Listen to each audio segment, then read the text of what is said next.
This is my footage straight out of camera, and this is after a basic color grade. The difference is night and day. Here's how. So color grading is just adjusting the colors and brightness of your footage to make it look better, or to give it a specific mood. So at the bottom of your screen, click the color tab right here. All right, when you first open this up, I get it. It feels like a jet plane control panel, but you only need 3 things to get started. Now at the bottom right-hand corner, you're going to find your scopes. Now, think of these as visual aids. At the bottom, you're going to find your color wheels right here. This is where most of your work happens. And then in your top right-hand corner over here, this is where your nodes live. Okay, so first thing we're going to do is we're going to set up 4 nodes. To do that, you're going to right-click on the node. You're going to go to Add Node and then Add Serial. Just like that. That puts in 1. Or you can hit Option S if you're on a Mac until you've got 4. Now on each one, take the time to label them. Right-click on the node, go to Node Label. White balance, exposure, we're going to have contrast, and we're going to have saturation. Okay, now we're all set up and we know what we're going to change within each node.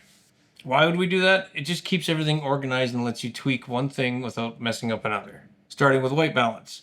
This is if your footage looks maybe a little too blue or too orange. You want to clean that up. Down in the primaries, in your color wheels, this little eyedropper here with the drop, if you click on that, you go up into your footage and click somewhere on something that should be white. You see how much of a change it's done? Now keep in mind that it's not always going to be perfect, but you can click again if you want to change where it was. That one click actually got you 80% of the way there. Now, if you're looking at this and thinking, okay, well, that's already way better, just stick around because the next part is where it goes from fixed to something deeper. If your footage looks a little bit too dark or too bright, you're going to fix that in the exposure node. Click on exposure. Make sure you're always clicking on the proper node to what it is that you're actually adjusting. Now, what I like to do is I like to use the HDR wheels. Come down to your color wheels here. Right here's where your tab is. If you look next to it, you'll have an HDR grade. And yes, this is all on the free version, so you can follow along with any of this on the free or the paid version. Now your HDR wheels come up and you see you've got exposure wheels for each one. Your darks, basically your blacks, your shadows, your lights, your highlights, and global is everything, the entire image. So you can see my footage is a little bit dark here. Let's drop the clips off so that we get a little bit of a bigger picture. Here we go. So what we'll do is I'm going to grab the exposure slider right here under global and just slide it to the right. Just bringing up that a little bit. I'm going to grab the exposure slider underneath the dark color wheel and I'm going to bring it up just until, if you watch on the scope, just until it starts to pull off of the bottom there so that the blacks aren't so crushed. And the lights, maybe let's bring the lights down just a touch to get them off that ceiling, to get them off of right here. There, that seems to be a little bit better. Keep in mind, none of this was shot in RAW or log. This is just the color profile straight out of my iPhone 17 Pro. The exposure is the only time I would use the HDR wheels. We're going to go back to the primaries for contrast. And contrast is right here is your contrast. So we're going to lift our contrast up and watch your screen. It's giving me some nicer blacks and some nicer highlights already. And the colors are starting to pop a little bit more. Keep in mind with every one of these too, a little goes a long way. You don't have to crank these up. Okay, so things look correct, right? Balanced, but that's not the same as good looking. The saturation can really give you the punch that you're looking for. Remember to click your node so that you're keeping that adjustment on a separate node. Drop down in your primaries color wheels again, saturation down here at the bottom. Now we're only going to go about 10 or 15%. You don't need to move it a lot. You just need enough to give it that punch. Slide it up here. Look at that.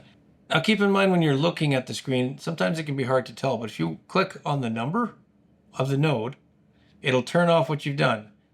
Clicking it on and off, you can see that punch. You see the blue, the bottom part of the blue on the chair really pops. The outside green just gives it that height, that richness in the colors. Now you don't have to do this whole process for every single clip either. If you have clips that you shot at the same time or in the same area, then you can grade one and apply that same grade to the other clips as well. It's real simple. Let me show you how. So here I have another clip. I'll show you the before and after. This is before and after. So I just added a little bit something to it, make it look a little bit different. I really like the way it turned out. So what I'll do is I'll click up here on clips. That brings up all the clips that I have on my timeline. So these two, I know I shot them at the exact same time. So what I'm going to do is you click on the clip you want to grade, and then you're going to middle click on the clip that's already graded. Middle click is your middle mouse button. A lot of times it's on the wheel here. So we middle click and instantly that graded. If you didn't see the difference, here's before, here's after. And that clip just looks so much different. I really like how that's turned out. So again, every clip is a little different. Might need a little tweak, white balance or exposure slightly, but the overall look carries right over in one click.